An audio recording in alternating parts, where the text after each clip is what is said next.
Ja, najlepša hvala. Imamo čast, ampak ker tudi v Sloveniji velja ladies first. Naša sogovornica danes bo doktorica Vlasta Jalušić, ustanoviteljica Mirovnega inštituta, politologinja in feministka ter, zdaj ne vem zakaj bivša, ampak bivša tekačica. Zato vas bom vprašal. En aplavz za njo.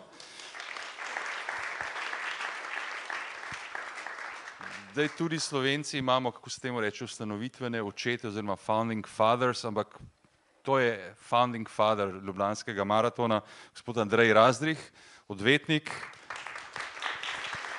pobudnik Ljubljanskega maratona in predvsem predsednik organizacijskega odbora, potem doktor Samo Rugel, ki dela, teče in živi, naslov njegove knjige, sicer pa to bo malce daljša predstavitev, farmacevt, magister ekonomije, publicist, urednik, založnik, predavatelj na Filozofski fakulteti in seveda doktor iz teme založništva, sicer pa seveda tudi avtor tekaških knjig in navsezadnje, zdaj mogoče najbolj primerno reči slovenski tekaški guru, Urban Praprotnik, tekaški trener.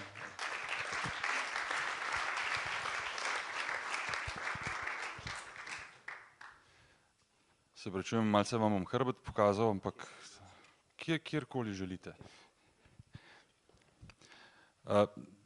Zdaj za nami je zelo vznemirljiv, zanimiv film, tako da bi najprej vse sogovornike, seveda boste pa imeli tudi vi možnost vprašati njih neposredno, ampak torej prvo vprašanje, ki me najbolj zanima, doktor Jalušić, zakaj bivša tekačica? Zato, ker več ne tečem. Odgovor je logičen, malce filozofski, zakaj ne tečete več? Zakaj ne tečem več? Zato, ker se gibam drugače, skratka, gibljem se ne toliko s tekom, je pa res, da sem tukaj po nekem čudnem slučaju, namreč, ko sem nazadnje tekla po Rožniku, sem srečala Kuna Vandaleja. Jaz in moj husky in Kun si je to zapomnil in nekako si je fiksiral v glavo, da mora mene povabiti in tudi zelo prepričljivo me je kolegica potem prepričevala o tem, da vendarle tudi, če ne tečem, da pač ne pridem, ker mogoče bom pa lahko kaj pametnega povedala. Tako da tukaj sem po nekem čudnem tekaškem slučaju sicer, ampak res slučaju. Glejte, jaz prihajam iz pravljičnega sveta medijev in vam lahko zagotovim, da naključij ni. Je pa res, da kadar sem na kolesu, vas včasih vidim tam, ko pridete mimo vile Podrožnik, ko pritečete z slušalkami v ušesih. Ne vidite nikogar, ampak jaz sem vas videla razen na odmevih še tam nekajkrat. Jaz vidim vse. Ne povem vam, to vam mogoče na koncu povem, kaj poslušam takrat po slušalkah. Nekaj pa lahko rečemo tudi na vilo Podrožnik, ampak to čisto na koncu. Ampak če gremo po vrsti, doktor Jalušić, po čem si boste najbolj zapomnili ta film, ki ste si ga pravkar ogledali? Po dveh stavkih. Zadnji stavek, ampak to mi je zdaj najbolj v glavi, kar se mi zdi ta zadnji stavek je bil zelo emocionalen in tudi nekako romantičen, bom rekla. In pa stavek, ki ga je Katrin Svicer izrekla, seveda, takrat, ko je ženski maraton prišel na olimpijske igre in sicer, da je to vsaj tako pomembno kot ženska volilna pravica in jaz se s tem strinjam. Ja, to je bil zelo močen stavek. Gospod Razdrih, zdaj vi ste morda ta film gledali predvsem z očmi, kot sem rekel, pobudnika in glavnega organizatorja Ljubljanskega maratona, ali vas je pa recimo presunilo nekaj čisto drugega? Ne, zame je bil ta film, ki je odličen, moram reči, da sem zelo užival, tudi neke vrste, tako kot reče nekdo v filmu, časovni stroj, obrnen obratno, jaz sem se vrnil, rečemo, mnogo let nazaj, ko sem jaz tekel maraton in ko smo mi ustanavljali skupaj z Vojcom Zalokarjem Ljubljanski maraton in se mi zdi, da je ta film zajel čisto vse, kar en tak trajnostni tek pa maraton zajema.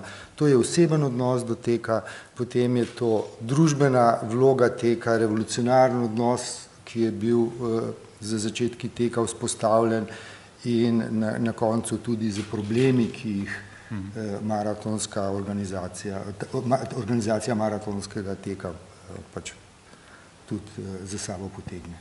Zdaj, ta zgodba, ne moramo reči pobudnika newyorškega maratona, ampak tistega, ki ga je v bistvu popolnoma prelevil, je bila seveda izjemno zanimiva in tudi na koncu eden izmed recimo teh čustvenih vrhuncev filma, pač ta njegov prihod v cilj, objet z Grete Weitz, ki je mislim, da 9-krat zmagala na newyorškem maratonu in je zanimivo tudi tekla na tistem prvem maratonu v Los Angelesu, olimpijskem.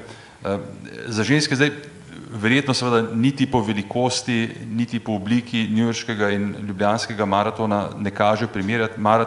Ljubljanski maraton je tudi bistveno mlajši. Zdaj, so vas v bistvu ti začetki oziroma te spremembe newyorškega maratona, ki so prinesle pač ta silovit razmah, spomnile tudi na vaše začetke? Je bilo težko v Sloveniji, v Ljubljani narediti en tak mestni maraton? Ja, moram reči, da smo se absolutno zgledovali po ameriškem, tem newyorškem maratonu. Jaz sem newyorški maraton tekel leta 1994, to je bilo novembra, oktobra je pa umrl Lebov, tako da ga nisem videl, so pa seveda se hitro znajdli, pa so te njegove kolesarske čepice prodajali tam množično. No in jaz sem tudi takrat tekel v Radencih pa Žico v Ljubljani, to se pravi, predstavljajte si, ko mi smo prišli tudi iz socializma in doživeti takrat. Kako prišli, nekateri pravijo, da smo še vedno. Ja, okay. Newyorški maraton doživeti, to je bilo zame razsvetljenje in seveda sem si želel, da bi kaj takega imela tudi Ljubljana. Potem je bil pa splet blazno srečnih okoliščin, ki je zdaj predolg, da ga razlagam, ampak ki je omogočil, da smo čez 2 leti pa že dobili maraton v Ljubljani. In bilo je po svoje težko, bili smo pa tako entuzijastični kot teli Amerikanci in danes je prireditev zrasla čez vse naša pričakovanja. Že čez glavo tudi? Ne. Aha, okay. Dobro. Urban, zdaj kot tekaški trener, guru, vem se tudi človek, ki v teku mogoče razmišlja malce izven škatle, recimo out of the box, ker tudi tukaj se pojavlja seveda veliko vprašanj, eno je pač ta odnos do žensk v teku. Zdaj vem, da tvoja žena seveda teče tudi noseča, tako rekoč v visoki nosečnosti.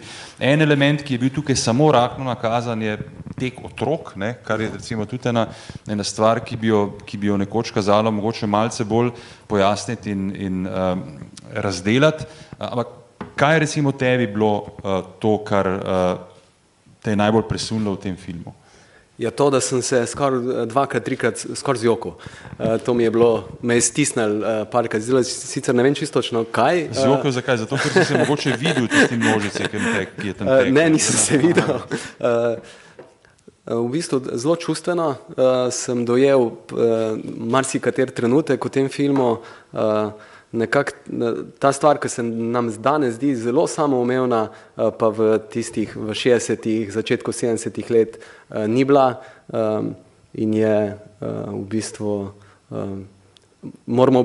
je prav, da jo čutimo, je ta film zelo dobrodošel, da nas razsvetli o tem, tudi tiste, ki smo nekoliko mlajši in da nismo tega mogli nismo uspeli doživeti, ampak ja, mislim, da je to film za vse šole in seveda za domače, naprimer za ljudi, tudi ta vidik, včasih so bili nekako revolucionarji, ki so se teka lotevali, danes pravimo, da je tek popularen, pa se vidi na koncu v bistvu, ko je ta bila maraton, ko so ga probali malo na silo organizirati, da pa niso vsi tekači in res niso vsi tekači. Včasih, če pomislimo 200 let nazaj, kdo je bil vse tekač? Vsak, ki je lahko tekel. Danes pa ni vsak, ki lahko teče tekač, ampak vsak, ki si želi teči. In to je velika razlika in nekako ene ocene so, da okrog 5 do 10% ljudi v Sloveniji redno teče in torej veliko je še ljudi, ki bi lahko tekli in tega ne počnejo, pa bi imela cela družba veliko od tega. Vsekakor. In na koncu še dr. Rugl, vaša ocena filma, zdaj vi ste to verjetno gledali tudi skozi oko nekoga, ki o teku tudi veliko piše. kaj bi recimo vi, če bi napisali knjigo na to temo, kaj recimo nekaj, kar vas je najbolj navdahnilo? No, mislim, hvala Bogu, meni so iz Kinodvora poslali napadni nazaj link, ne, da bi si to pogledal, pa jih zaslona, pa sem začel gledati, pa potem hvala Bogu nisem nadaljeval, ne.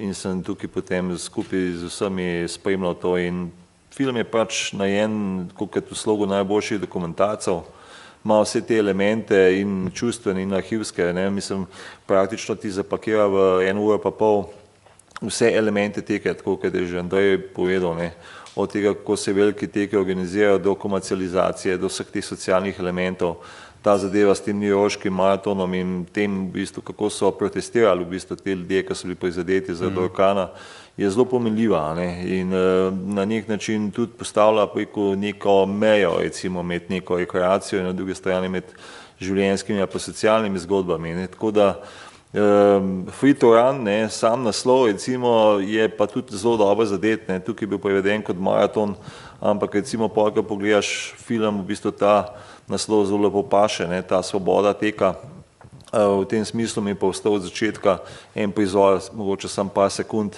ki je en pač moški gol teče tam po eni savani, ne, in to je neka taka prvinska zadeva, človek pač teče in to je to, ne. Na koncu to reče en od teh tipov, mislim tak, ki je zmagal ta prvi newyorški maraton, pač da uro, ne, s katero meriš čas, lahko vržeš stran ali pa jo pustiš doma in teče sam zase in to je nekaj, kar je mogoče tudi smiselno pač početi. Tudi tisti, ki radi gledajo na čas in si merijo Ne vem, zakaj me tako gledate. Kilometrski tempo. Jaz priznam, da imam uro, imam tudi telefon. Tako da, boš večkratno, ne. Ja, v redu. Double check, ne. Ja. Ne, ta prizor, to sem res zelo vesel, da ste omenili, ne. Mislim, ko Urban je rekel, ne, niso vsi tekači. Zdaj, seveda obstaja en sorazmerno zelo dolg del človeške zgodovine, ko smo vsi bili tekači. Ne, ker namreč človek, če je hotel pač tisto žival, s katero je nahranil družino, treba pač povedati, ubiti oziroma ujet, ne, je moral zelo vzdržljivo teči, ker živali so bile mnoge hitrejše pač na kratke proge, ampak ne tako vzdržljive na daljše. In recimo povprečen pračlovek, ne, je moral teči tam 20-30 km na dan.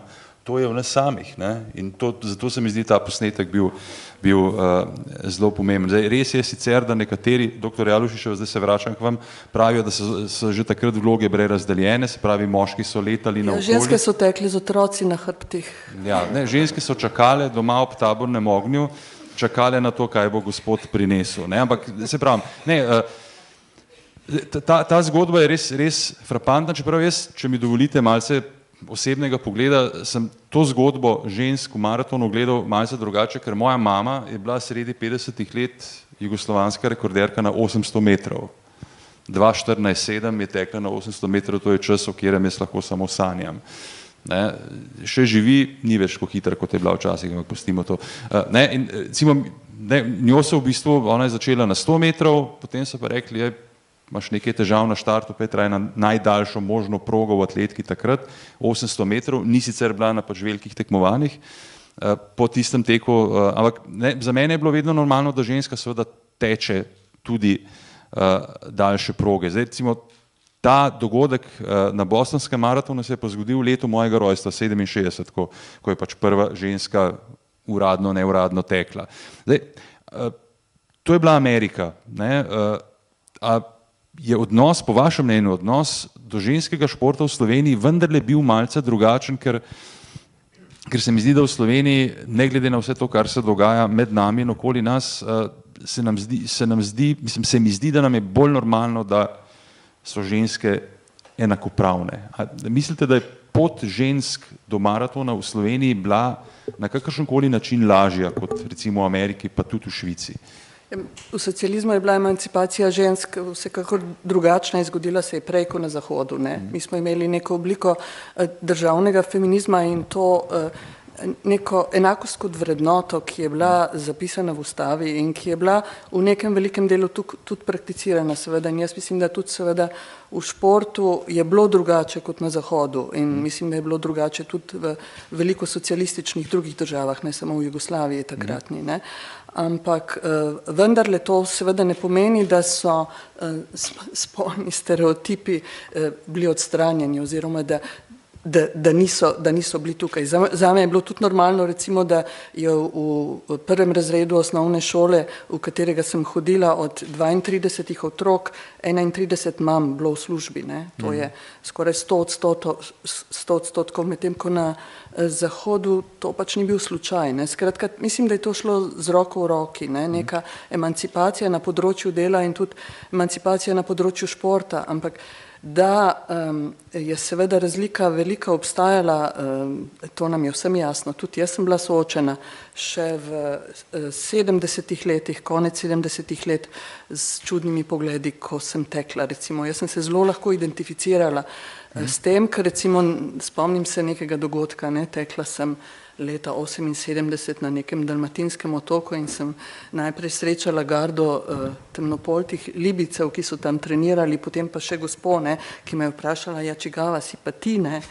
In jaz sem seveda se predstavila v lokalnem jeziku in ona mi je rekla, ja, ampak ona je Slovenka. Skratka, ta neka, kar je pač veljalo, ne, in sosed, ki je bil razgledan in izobražen moški, mi je rekel, Vlasta, ti ne trčiš, ti bježiš. Skratka, to začudenje, recimo tudi ta vprašanje nosečnosti in teka, ne, v začetku 9. meseca sem jaz po Mariboru pri mojih starših tekla. In Praprotnikova metoda. Kolega ustavil, ja, tako rodiš hitro in mogoče tudi zdravega otroka, ne vem. Ja, ampak se vam zdi, da pač glede na vse to, kar se dogaja po svetu, ker tam je bil en pasus, ne, teh demonstracij žensk, ne, in je bilo zelo zanimivo, je bilo rečeno, ne, pač ženske, temnopolti, latinosi, ne, to je zdaj en politični diskurs, ki se recimo v Ameriki obnavlja z enim gospodom, ki je poročen Slovenko. Ne gre samo za tek, ne, tukaj gre za vprašanje percepcije ženskega telesa predvsem in kaj to žensko telo reprezentira. Skozi zgodovino je to telo bilo bojišče, tako rekoč, in velja predvsem kot objekt. Gibanje je pa nekaj, kar nas postavi v neko drugačno perspektivo, ne. Imamo recimo filozof Merleau-Ponty in iz njega recimo tudi nekatere feministične avtorice fenomenološke izhajajo, razlikuje med tem objektivnim in performativnim prostorom. In performativni prostor je prostor akcije. To je tisti prostor, kjer mi postanemo dejavni. In zdaj vprašanje dejavnosti žensk je zelo politično vprašanje vedno. Ne gre skoraj za ozki segment politike, ampak gre tudi za to dobesedno fizično telesno emancipacijo, ki, kot smo videli, je prišla na zadnje. Je pa seveda ne samo pika na i, ampak eden od ključnih momentov, ne, tukaj. So pa proti temu seveda veliki upori, zaradi tega, ker v tistem trenutku, ko se ženska, bom rekla, tudi telesno osvobodi in ta performativni prostor osvoji, začuti užitek v gibanju, postane ona in njeno telo, skratka duh in telo postaneta eno in isto, takrat je zares emancipirana. In takrat postane nevarna, ne? Ja, ko pa to telo, seveda, ko to telo ostane objekt, ki ga je mogoče mesiti ali pa upravljati na ta ali pa drugačen način, je pa seveda problem, ne? Še eno vprašanje za prehod gospodu Razdrihu.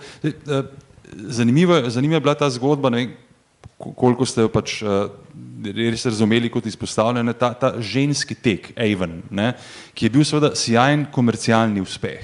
Zdaj, zanimivo, da imamo tudi eno zelo podobno zgodbo v Sloveniji z DM tekom, jaz sem tam 10 let sodeloval in moram reči, da pač tako fascinantnega teka v smislu pač neke motivacije, tudi prej v Sloveniji, se upravičujem, gospod Razdrih, pač ni, ne, Ljubljanski maraton je krasna zadeva, ampak mislim, ta neka energija in potem, ko se pač ta plas sproži skozi štart, je to res nekaj neverjetnega, ampak tukaj se je že začelo to seme komercializacije, ampak se vam zdi v bistvu primerno, da imajo ženske svoj tek? ne vem, zakaj ga ženske ne bi imele, mislim.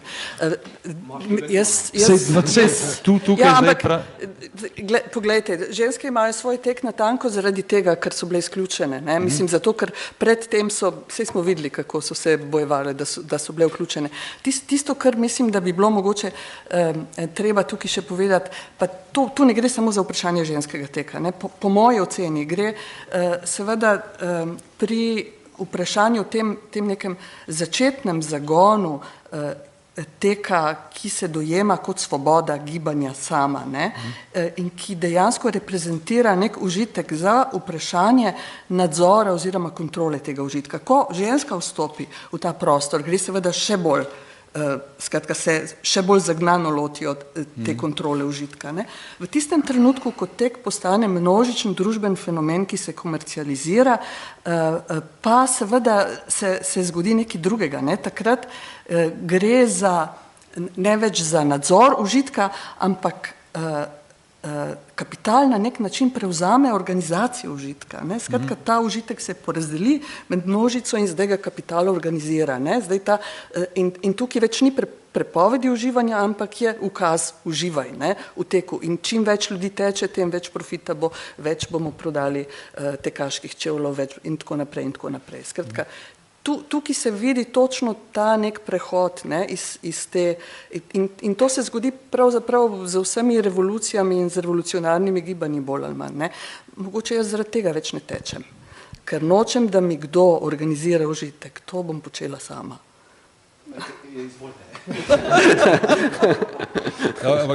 Gospod Razrik, zdaj smo pri enem zelo zanimivem vprašanju komercializacije, ki je recimo v New Yorku privedlo do tega, to je bilo tudi tako predstavljeno v filmu, pač vrhunca, v bistvu tudi neke vrste pač antiklimaksa s to neodpovedjo in potem odpovedjo v zadnjem trenutku. Zdaj, kako daleč smo pri tem recimo v Evropi ali pa konkretno v Sloveniji, zdaj, koliko komercializacije si en tak tek sploh še lahko privošči ali brez tega sploh lahko preživi? A lahko sam se ozrem na to temo ženske, pa bom pol odgovoril na to. Moram samo kritično povedati, da od začetka Ljubljanskega maratona smo imeli mi nagrade za prva mesta, tako za ženske pol manjše kot za moške. Ne? To zdaj zveni zelo, kako bi temu rekel, diskriminatorno. Ampak je bilo recimo v vrhunskem športu recimo dejansko še v 90-ih letih v bistvu običajno. Ja, in nam se je zdelo čisto normalno, ženske tečejo toliko počasneje in ne dobijo manjše nagrade. Potem so se pa zmagovalke pritožile, mi smo imeli pa takrat županjo, ne, in potem smo slišali tako približno en tak ekspoze, in od takrat naprej imamo te nagrade enake. No, in smo tudi ponotranjali to, da je to prav, da imamo enake. Ne. Zdaj pa, če se vrnem na to, komercializaciji se ne moramo izogniti, namreč vsako leto prihaja več tekačev, mi rabimo več sredstev, da jih servisiramo, da se imajo dobro, tako kot je rekel Lebov, ne, kavo pa rogljiček, in seveda je vsak evro dobrodošel, tako da jaz mislim, da kar se množičnih organiziranih prireditev tiče, je nemogoče se izogniti komercializaciji. Vendar tekači tečemo ali pa tečejo na teh prireditvah nekajkrat na leto. Ves ostali čas na leto tečeš pa sam, tečeš po gozdu, tečeš v Tivolju in mislim, da tisti je pa najlepši del ali pa zelo lep del, kjer ni nobene komercializacije, kjer si ti in tvoje misli. Ne. Kako vidite recimo prihodnost takih prireditev? Koliko jih bo pač te nove tehnologije, nove ideje tudi organizacije, družbe, pač ta recimo reprovincializacija v Sloveniji ali pa na splošno recimo tudi v svetu, ko se dogaja to neko prevrednotenje, zdaj bo uspelo ali ne vemo, kako to lahko vpliva na to. Ja, jaz sicer nisem prerok, ampak vidim, da v nekaterih... Da ste pa odvetnik, kar je zelo podobno. Nekateri svetovni maratoni že občutijo neko stagnacijo v udeležbi, mi jo še ne. Domnevam pa, da se bo enkrat to ustavilo in zdaj, če bo ta digitalizacija in elektronizacija šla naprej, če bojo otroci res manj motorično sposobni, kar zaznavajo učitelji telovadbe v osnovni šoli, pa se zna zgoditi, da bo ta baza se zmanjšala in da bomo tudi mi imeli manjšo udeležbo in da bo manj ljudi teklo, kar bi bilo škoda. Jaz mislim, da so vsi organizirani maratoni, njihova največja vrednost v tem, da spodbujajo, da nekdo, ki gre na tak maraton, mora več mesecev prej teči in se pripravljati in na nek način zdravo živeti, če se tako izrazi. Vsekakor. Urban, zdaj tukaj je bilo ogromno seveda povedano o tem, kako se je tek razvijal, pač imeli smo tudi eno zgodbo, ki je zelo zanimiva in se pač nanaša tudi na recimo stadionski tek Steve Prefontaine, ki je v bistvu res neka velika legenda, povezana delno seveda tudi z Nikejem, ki je eden izmed najuspešnejših športnih proizvajalcev. Zanima me recimo ta odnos do teka pri nas. Jaz imam eno zelo podobno izkušnjo kot dr. Jalušičeva na enem dalmatinskem otoku, precej kasneje v Mariboru. Jaz sem sicer, jaz bi rekel, po državljanstvu imam štajersko, ker sta pač oba starša iz Štajerske, rojen sem v Ljubljani, sem tudi v Ljubljani vedno tekel, sem pa pol pač zahajal tudi v Maribor in recimo tam se mi je še konec 90-ih zgodil pri 3 ribnikih, da ko so me videli, hop, pubec, pač bil sem v bistvu ena taka zelo redka pojava, mislim, češ, kaj pa zdaj ta tukaj dela, Zdaj, kako je s tem? Zdaj, pri nas, kot recimo človek teče po Rožniku, postaja že kar velika gneča, sploh ko so te tekaške skupine, za kar si tudi ti kriv.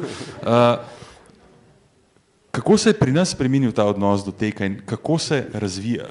Je tako, da naprimer se dogaja tudi to, pred mogoče 2 zimi nazaj smo tekli skozi Ljubljano, bilo je sneg in tako in eden nas je ogovarjal in rekel ovce. Jaz sem pa odgovoril nazaj bik. Tako v smislu tega, ko se govori o tem, da je tek za posameznika. Mislim, da ni samo za posameznika, da je to individualistični način razmišljanja do tega, lahko je tudi zelo dober družabni prostor, kjer se dobro počutimo in je eno tako posebno doživetje to. Tako da absolutno je naprimer pa to razmišljanje o komercializaciji. Jasno je, da več ljudi, ki se ukvarja, bolj to postane zanimivo, marketinško in je tudi, naprimer, ta film je prav gotovo tudi ena spodbuda k temu. Mislim, da ni prav, da se bojimo tega, je pa prav, da mi vemo, zakaj nekaj počnemo. Ne da, naprimer, da tečem, pa ne vem, zakaj tečem. Zelo pomembno je, da vem, zakaj tečem. In če mislim, da je dober odgovor, tečem zato, ker se hočem dobro počutiti. In če je to ena taka rdeča nit tega početja, da se dobro počutim, da imam dobre stike z ljudmi, tudi tistimi, ki mogoče ne tečejo, da ne da me grdo gledajo, ampak da je neka spoštovanje en do drugega, da se skupina, ki je velika, zna lepo umakniti drugi skupini ali pa drugim, ki grejo mimo, ki hodijo. Z vašim skupinam se je težko umakniti, ker so tako obsežne, to že moram povedati. Zanimivo je to, kar si rekel, da pač še vedno, ne glede na to, da zelo veliko ljudi v Sloveniji teče, oziroma seveda jih še več ukvarja športom, ampak veliko jih teče, ampak še vedno jih pa več ne teče, kot teče. Glede na to, da je Slovenija majhna, imamo dovolj prostora za vse potencialne tekače? Absolutno. Prostora je pa prav gotovo zelo dovolj in mene to sploh ne skrbi. Mene skrbi to, mislim, da je tukaj še veliko za narediti v smislu tega, da strah pred tekom se izgubi. Kako se to naredi? Preprosto tako, da ljudje začutijo, da je teč fajn, da ni tek škodljiv za hrbtenico, da ni škodljiv za kolena, da ni mučenje. Da ni škodljiv za ženske? So še vedno taki ljudje pri nas? Seveda, naprimer to, da se teč v nosečnosti je strašno nevarno. Najna izkušnja za moške seveda ne. Kako je z ženskami?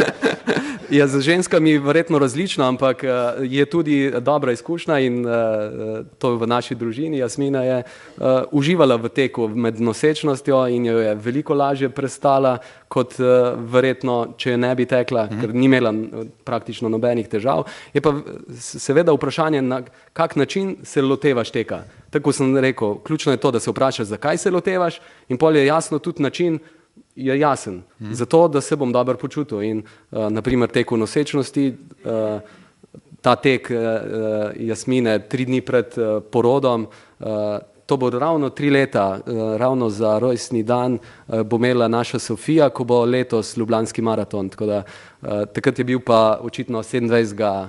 ali pa 26. oktobra, ja, se spomniš? Ko smo... Aha, štartali smo v zadnji, jaz, samo, Jasmina je bila, smo čisto v zadnji štartali, Jasmina se je šla predstaviti v zadnji reševalnemu vozilu, da je vse v redu, da če bo rabila pomoč, da jim bo pokazala. Če bi reševalno vozilo potrebovalo pomoč. Imela sva denar v žepu za taksi, če bi rabila direktno jeti tako da to je to. Nekaj normalnega, nekaj, kar bi nekdo, ki ne teče, šel na sprehod, sva midva šla na mali maraton. Še eno vprašanje, preden grem k doktorju Ruglu in potem odpremo seveda možnost tudi za vaše vprašanje. Tek otrok, zdaj Sofija, koliko bo zdaj, 3 leta, ne? 3 leta. A je že dovolj, da recimo teče, dobro, ne maraton? Seveda teče. Mislim, ne dvomimo, tako močetno normalno. Ja, ampak sej vemo vsi, otroci sami radi tečejo in jaz nisem velik pri tem naredil, da ona rada teče, ona preprosto rada teče. Ti sem nisi ustavljal, ne? Ja, nisem jo bremzal, ja nisem rekel, pazi, ne teč, ker verjamem, da je to zelo koristi. Naprimer, smešno je, je podobno, otroci v bistvu podobno stvar doživljajo z omejitvami, koliko daleč lahko tečejo. Naprimer, v šolah tečejo 600 metrov, to je čisto sprejemljivo, da lahko tečejo 600 metrov. Kakšne daljše razdalje se pa že nekako organizatorji bojijo otroke sprejeti in naprimer na Ljubljanskem maratonu morajo starši podpisati neko izjavo, da se strinjajo, da lahko otrok teče, kar se mi zdi super, da je to sploh omogočeno, lahko bi pa rekli ne smejo, ne? Ampak velika škoda, zato ker otrok, če ga seveda ne siliš v to, bo tekel to, kakor bo čutil, da mu paše in bo tekel fajn. Tam v koncu 80-ih let ali pa še prej tudi v Združenih državah Amerike je bila neka manija teh otroških maratoncev, ne? Zdaj obstajajo različni podatki, kdo so bili najmlajši maratonci, ki so premagali, mislim, da en 5-leten fant mu je uspelo pač preteči celoten maraton. Prav eno obdobje je bilo, ki se potem sicer končalo. Kdaj pa recimo meniš, da če pač je otrok voljan to, pa če je tudi dovolj vzdržljiv, dovolj pripravljen, kdaj lahko otrok preteče maraton in je to smiselno? 42 kilometrov. Ja. Ne vem, če je to smiselno, kaj pa vem, mislim, da otrok čistko sam po sebi ne bo šel teč 42 kilometrov. To si predstavljam, ja. Da pa, mislim, otrok, zdaj vprašanje, kdaj rečemo, verjetno pri 13 letih bi pa že lahko se za to odločil, če čuti nek tak izziv. Naprimer, jaz sem pri 16 letih, bil sem jaz atlet, tekel sem 400 metrov, 800 metrov, 400 vere, ampak takrat sem končal prvi letnik srednje šole, začel sem z drugim letnikom in organiziran je bil ta ultramaraton Celje-Logarska. In jaz sem takrat, moj brat je 3 leta starejši, je rekel, greva. In jaz sem rekel, super, greva, nekaj tako zanimivo se mi je zdelo. In res, takrat sem tekel prvič 21, prvič 42, prvič več kot 50, v bistvu 75 v cilju pri 16 letih in to mene spremlja od takrat naprej. Vem, da je to mogoče, fajn mi je bilo, veliko sem tudi hodil proti koncu, ko sem se v cilju usedel, nisem mogel vstati, ampak fajn, mislim, da sem se obdaril za celo življenje s to izkušnjo in zaradi tega mogoče še lažje spodbujam druge ljudi, da se potrudijo malo uživati. Dobro, zdaj za konec tega dela pogovora, se kot rečeno, počakajte samo na mikrofone, dvignite roko, tukaj si sicer zaradi luči malce slabo vidi, ampak bomo že še k doktorju Ruglu. Zdaj, še en zanimiv vidik tega filma je bil ta, recimo temu, ne založniški, ampak pisateljski, ne? Ta zgodba o reviji Spiridon, ki je bila revolucionarna, na nek način tudi subverzivna, je ni več, čeprav zanimivo, ne? Spiridon še vedno obstaja, ker je bilo več teh Spiridonov, ne? V Nemčiji recimo še vedno obstaja ena revija, ki je v bistvu živela neko ločeno življenje sočasno. Zdaj, kako pomembno je, ker pa seveda tudi pišete knjige o teku, kako pomembno je, da ljudje o teku tudi berejo? Nujno ni, ne. Fino pa je, ne. Mislim, da je smiselno, ne, saj tudi tako je pa vseh dejavnostih, ne. Saj ni samo, da se obstajajo tekaške knjige, imamo tudi, se sta tudi tukaj dva založnika, ne, revija tekač.si, ne, ki se mi zdi zelo dobrodošla, ne. Pa če se z eno zadevo ukvarjaš, ne, tako kot je tek, to je zelo raznorodna zadeva, ne, saj tle je bilo predvsem govora o maratonu, ne, obstaja še marsikaj drugega, ne, tudi to, kar je Andrej pa je govoril, recimo o razvoju teka, ne, veliko ljudi se v bistvu tudi odmika pač od teh klasičnih cestnih tekov v druge rečemo prostore, ne, od gozdov pa do ultramaratonov, ne, tako da če se s tem ukvarjaš, potem je definitivno smiselno, da tudi mogoče z nekimi izkušnjami, ne, ali pa z nekimi izkušnjami drugih nadgradiš svoje znanje, pa vidiš recimo, kaj so kakšni drugi počeli, ne, seveda zdaj so pa tukaj tip literature pa dveh tipov, ne, mislim, recimo dva tipa teh tekaških knjig sta, ne, eno so te recimo spomini recimo teh vrhunskih tekačev, ne, ki smo jih tudi recimo nekaj dobili v slovenščini od Karnazesa naprej, ne, ultramaratonec pa Scotta Jureka, ne, je in teci, ne. Na drugi strani so potem te neke slehaniške tekaške pripovedi, ne, recimo Murakamijeva knjiga, recimo bila ta prva, ne, recimo v slovenščino prevedena, ki pa kaže v bistvu potem še neko, recimo mogoče, ali to je duhovna dimenzija, ali neka taka intelektualna dimenzija teka, ne, to pomeni, kako lahko ti pač kot nek, recimo premišljujoči posameznik, ne, recimo tek ali pa vztrajnostni tek ali pa veliko izkušnje, ki si jih iz teka pridobil, recimo nekako poveže s tem, kaj generalno počneš v svojem poklicnem življenju, ne, in recimo, če govorimo samo vse, pa ne, sem poskušal recimo tudi v teh knjigah, ne, ki sem jih recimo v teku napisal ali pa bil njihov soavtor, pač nekako to povezati na nek tak način, da v bistvu bi nekemu slehaniku prišlo lahko tudi prav, ne. Pa kakšni so bili odzivi, ker to je seveda pri literaturi vedno najbolj zanimivo? Ja, odzivi so bili taki, da leta 2012, to je 4 leta nazaj, šla ta moja prva knjiga Delaj, teci, živi, ki smo jo mi na založbi izdali praktično v majhni nakladi, brez nekih velikih recimo pričakovanj, potem se pa tako neka strokovna javnost, na eni strani novinarji, ne, ki veliko tečejo, na drugi strani in potem tudi pač tekaška publika na splošno so se zelo dobro odzvali, kaj je potem na nek način vodil v neko nadaljevanje. Pred 2 letoma je šla tale naša skupna knjiga z Vidomškom in Gombačem Ultra Blues, ki je v bistvu potem dosegla še en tak večji odmev, tako da seveda zelo lep odziv je bil, ne, mislim, tle smo recimo, sploh pa te Ultra Bluesu smo mi vsi trije, ki smo sicer že bili avtorji raznih knjig, poprej smo doživeli pač take odzive, tudi pisma raznih ljudi, ki mi je ta knjiga tako drugače polepšala, če ne reči, celo spremenila življenje, ne, da te potem to na nek način, mislim, po en stran fascinira, napolni, pa ti da pol tudi mogoče neke ideje za naprej, ne. Tudi dolg časa smo razmišljali, da bi nekaj še skupaj naprej napisali, za zdaj nismo pa šli do nekih skupnih, do ideje, ki bi jo vsi trije potrdili, bomo videli, a se bo to zgodilo, mogoče se ne bo. Se pravi, če prav razumem, ne, zdaj v bistvu morate še naprej teči, zato boste lahko o tem še naprej pisali. Ne, dejansko so se naše, recimo, tekaške poti, ne, recimo, po tej knjigi povsem ločile, ne, recimo Gombač, recimo, se je zelo vrgel v te ultramaratone, ne, tudi recimo od teku letos na Ultra Pušelc Trail na Podbrdu 100, ne, novo.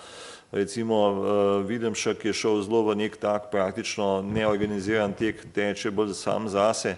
Jaz pa nekje kombiniram med temi organiziranimi teki, recimo še zmeraj tečem na Ljubljanskem maratonu, kjer jasno poskušam spodbujati tudi svoje otroke zraven, ne, in oni tudi se relativno... Ki so stari toliko, koliko? 17, 16 pa 12, ne, in v bistvu letos bojo vsi tekli recimo po 10 kilometrov, ne. Ta starejša dva bi lahko že tekla tudi 21, recimo ocenjujem, da bi ta starejši lahko tekel 42 brez težave, ne. Samo nima on želja, ne, nisem, ampak to je ni niti stvar, ki bi jo jaz poskušal njemu vsiljevati, ne, mislim, recimo smo bili letos na začetku leta na tem rutinem teku, ne, okoli Blejskega jezera, ne. tam je v 2 dneh sicer ne, brez problema pretekel 60 km. Ne. Ampak jasno, tam ni bila enota kilometer, ne, ampak v bistvu en krog okoli Blejskega jezera. Ne. In v bistvu je to za njega bilo veliko lepše doživetje, da tam po snegu laufal okoli, ne, sam ponoča, ne, kot pa recimo, da bi tlele zdaj na nek čas pa na neko razdaljo tekel v tej organizirani množici. Tako da to so stvari, ki v bistvu na nek način jih jaz pač poskušam kombinirati, da je to nek, rečemo temu, družinsko vezivo, ne, ki se dogaja športom. Vsekakor. Najlepša hvala za te odgovore, zdaj pa seveda odpiramo možnost tudi za vaše vprašanja. Zdaj, če dvignete roko, mikrofoni so pripravljeni, potem pa kar pogumno. Zdaj ne vem, ali smo povedali vse, ali ste nenavadno zadržani, ali je že tako pozno, da si čim prej želite domov. Mogoče rabimo minuto za rekreacijo. Ker sedite že predolg časa. Urban, prosim, da prevzameš. Prosim, da ostanemo.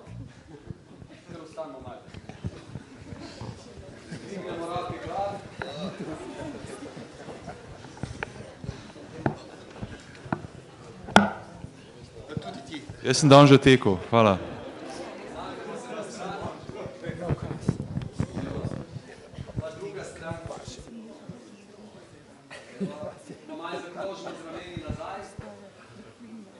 Zdaj pa tudi tisti, ki ne tečete, ali pa že dolgo časa niste tekli, dajmo preizkušati, če lahko tečete.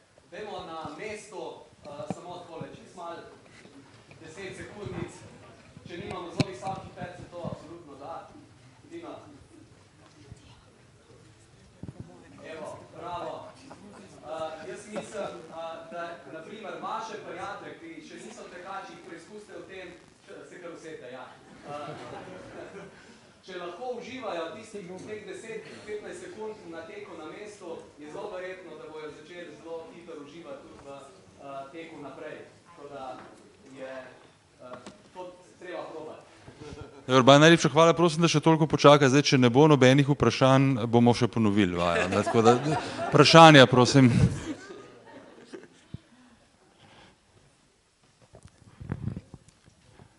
Vi ste se samo popraskali po glavi, ali ste želeli kaj vprašati? Ne.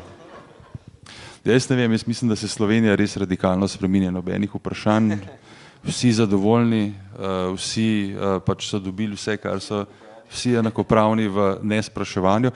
Potem pa naredimo še... Umestniki vprašanja, en ni neroden. Mene pa zanima, če pač vi štirje ste zelo v teku, če ste v tem filmu izvedeli kaj, kar niste. Zakaj štirje? Kaj Vlasta se je zdaj nekako izuzela iz... To je zaradi zgodovinskih zaslug. Ne, bom drugače preformulirala. Ali ste spet v filmu izvedeli kaj, kar niste že prej vedeli? O čemerkoli, kar obravnava ta film? Jaz osebno marsikaj. Sploh te posnetki zgodovinski so me zelo mi dali en dodatno sliko o tem. Vedel sem, nekaj te osnovne stvari absolutno sem vedel, ampak ja, vse to zgrajeno skupaj super, tako da zelo koristno. Enako. Mislim, tako, kar se tiče zgodovinskih elementov, jaz se nisem toliko poglabljal, mislim, določene dele, recimo tudi te zgodovine sem poznal, ampak ne v taki, recimo, predstavljeni obliki. Ja, moram reči, da jaz sem kar poznal, to me izmeri zanimalo, ampak je seveda pa tako ta film narejen in tako lepo združeno, taka sinteza, da je užitek bilo gledati. Film je izjemno kompleksen po moje, tako da je ogromno temnačev, ki jih po moje mi tukaj sploh ne moremo se lotiti od tako kratkem večeru, tako da mene je impresioniral pravzaprav kar v več točkah, tudi analitično. Definitivno pa nisem vedela za to, kako je prva ženska začela teči maraton, o tem nisem vedela nič. No, naprimer, ena stvar, ki ni bila tudi v filmu nič omenjena, prva ženska, ki je tekla maraton, ga je tekla zelo daleč nazaj, 1896 leta. Se pravi, na prvih olimpijskih igrah moderne dobe v Atenah. Niso ji sicer tega dovolili in tekle je en dan kasneje po tem uradnem teku, ko so ga moški naredili, tako da v bistvu ta zgodovina je torej še daljša. Ja, jaz se pravim, glede na to, da je pač ta prvi bostonski maraton bil v letu mojega rojstva, seveda se tega ne spomnim, ne. Mislim, bilo bi res preveč, bi rekel, da sem pa videl potem kasneje fotografije pač te zgodbe, kako so jo pač poskušali, oziroma kako je organizator, se pravi neke vrste bostonski gospod Razdrih jo je lastnoročno hotel umakniti iz teka, ne.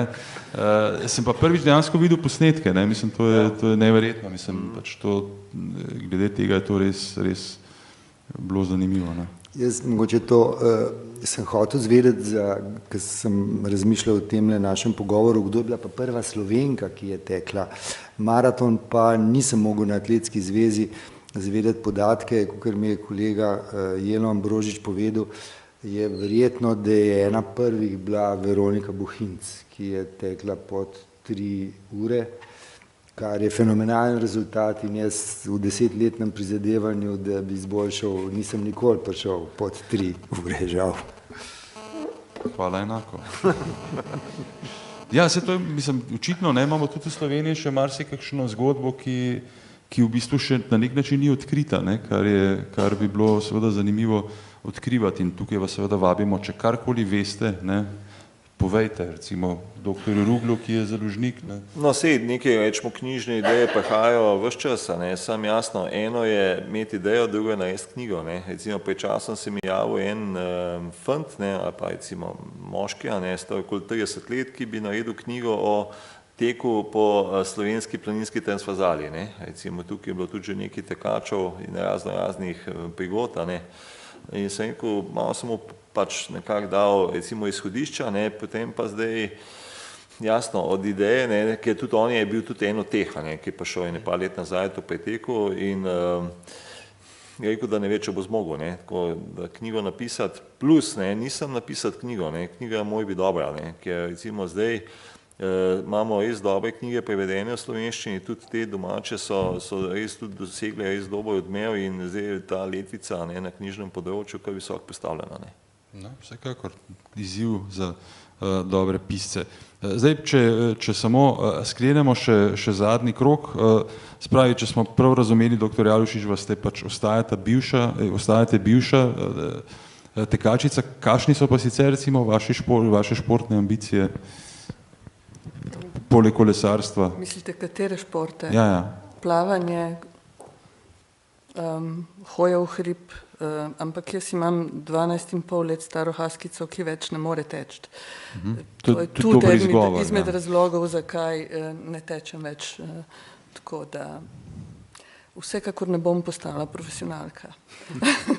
Nikoli ni prepozno, nikoli ne recite nikoli. Gospod Razdrih? Ja, jaz zdaj zaradi poškodb po glavnem kolo in moram reči, da mi zelo dobro nadomešča tek. Tako da po zimi pa tek na smučeh in to dvoje je zdaj. Pa sem vesel, da še migam.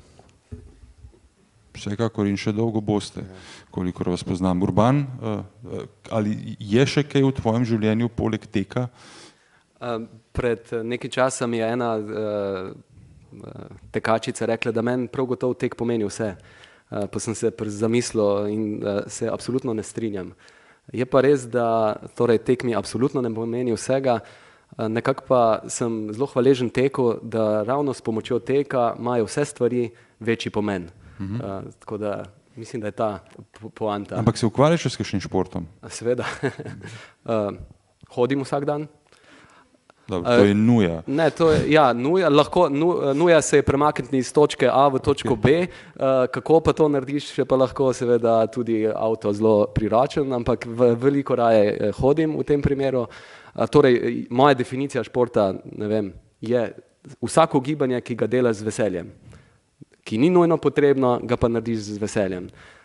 Torej, hodim, kolesarim vsak dan po mestu, čez poletje zelo veliko plavam, tečem pa redno in se v bistvu ker je to tako 3-krat, 4-krat, 5-krat na teden, sem kakšen dan prav čisto zadovoljen, da mi tudi ni treba teči. Aha, se pravi, obstaja tudi dan brez teka, celo pri praprotnikih.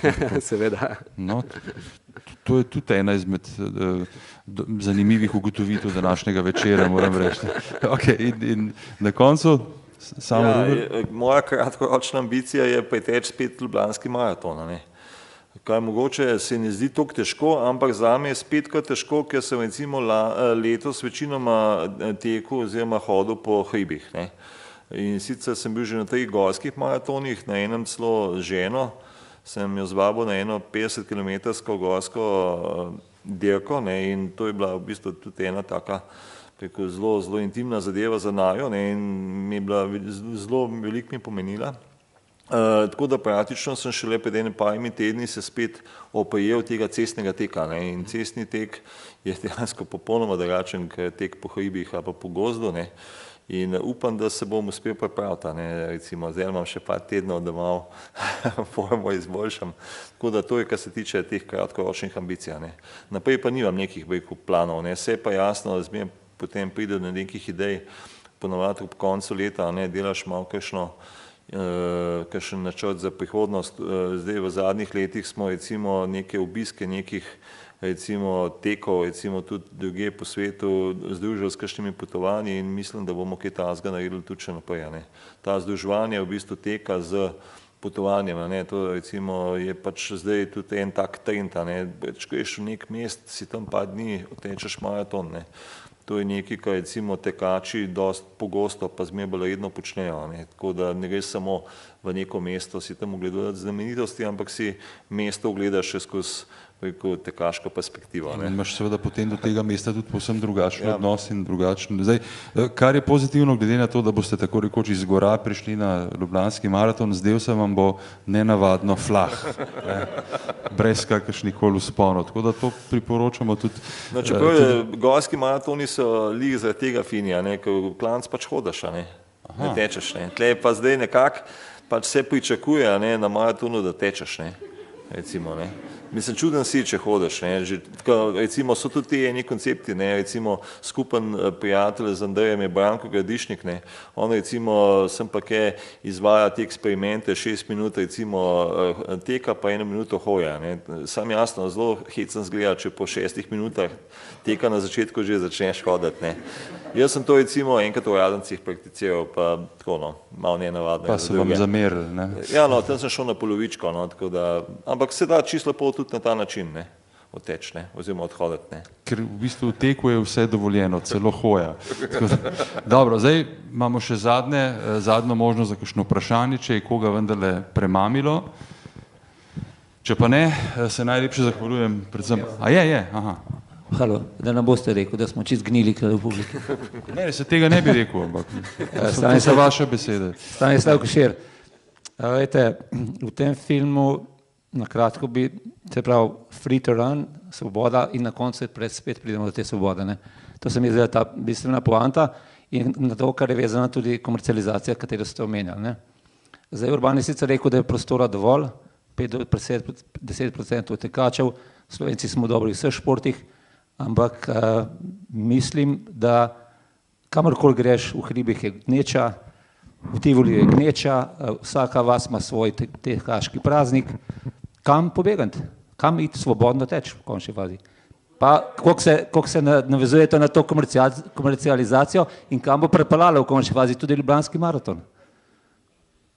No, jaz mislim, da vsem je to hudo, ne. Jaz sem recimo tekel ene par dni nazaj po Golovcu, sem komi koga srečal, ne. Če naredite en tak krog, recimo po Polhograjcih, recimo od Tošča pa na Legastijo pa gor Jakob, pa to komi koga srečate, ne. Tako da jasno, če vam je pa Rožnik pa PST edina taka klasična destinacija, tam pa jasno, zadnje tedne pred maratonom je nabito, ne, kar je pa logično. Sam 5. novembra teč, ne, potem, ko se malo skladi, pa kakšen dež pade, ne, recimo med dežjem je recimo relativno mirno, ne.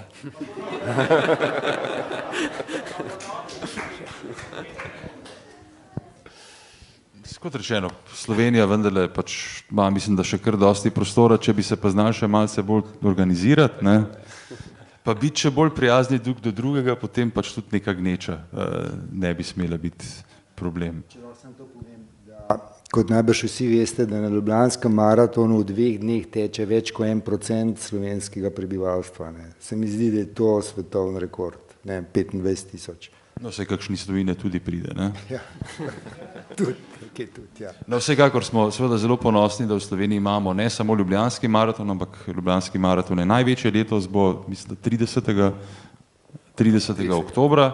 Takrat se pripravite, zdaj, če ne boste tekli, da se ga vsaj ogledate, ker to pa lahko iz osebnih izkušenj povem, podpora vsakega, ki malce zaploska, tudi če reče hop, hop, ne, je sploh, ko gre pač, ko se kilometri nabirajo, vendar je zelo dobrodošla in pač to tudi zbližuje ljudi. Tako da najlepša hvala, dr. Jalšičeva, gospod Razdrih, Urban in pa Samo, dober tek še naprej ali pa dobro spremljanje teka, vam pa seveda tudi najlepša hvala za prijazno pozornost in sodelovanje v tem pogovoru. Srečno!